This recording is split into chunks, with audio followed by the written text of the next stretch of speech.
प्रणाम मिथिला। चलो आइ फेर से एकटा बिहारी थाली लऽ कऽ आबि गेल छी। बिहार में रसदार तरकारी के बहुत ज़्यादा मान्यता छै, बहुत लोग पसंद करै छथिन। तऽ सबसे पहले थाली में रसदार तरकारी लगेबै। यस, पहले भात लगा लेलहुँ हैं। भात लगा कर तकर बाद ठरिया साग के सीजन छै तऽ ठरिया साग जरूर रहतै, संगे रसदार आलू परोड़ के झोर वाला और दालि, और ओही संगे कनी भात पर घी। आहा मजा आबि गेलै खा कऽ। तकर बाद अब बनायब रसदार तरकारी। केना बनेलो चलू देखाबै छी। अहाँ सब केना बनाबै छी जरूर कहब। हम सबसे पहले लोहिया में कनी सरसों तेल धऽ दै छियै। कोनो भी तरकारी जहन एहन स्पेशल बनबऽके होइए तऽ हम सरसों तेल में बनाबै छियै, हालांकि एना सोया रिफाइन में बनबै छी।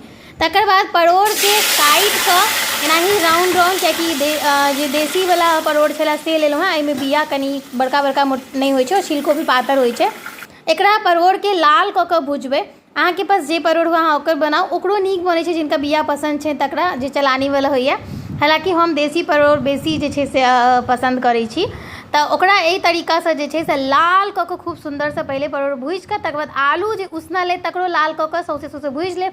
तहन फोरन बचलाहा तेल में खसा देबै पचफोरन, ओहिके संगे मिरचाई और तेजपत्ता। तकर बाद काटल टमाटर, ओहिमे कनी नून, मिर्ची गुड़ा, धनिया पाउडर, हल्दी पाउडर, जीरा पाउडर और एहिके संगे कनी कश्मीरी लाल मिर्च रंग के लेल।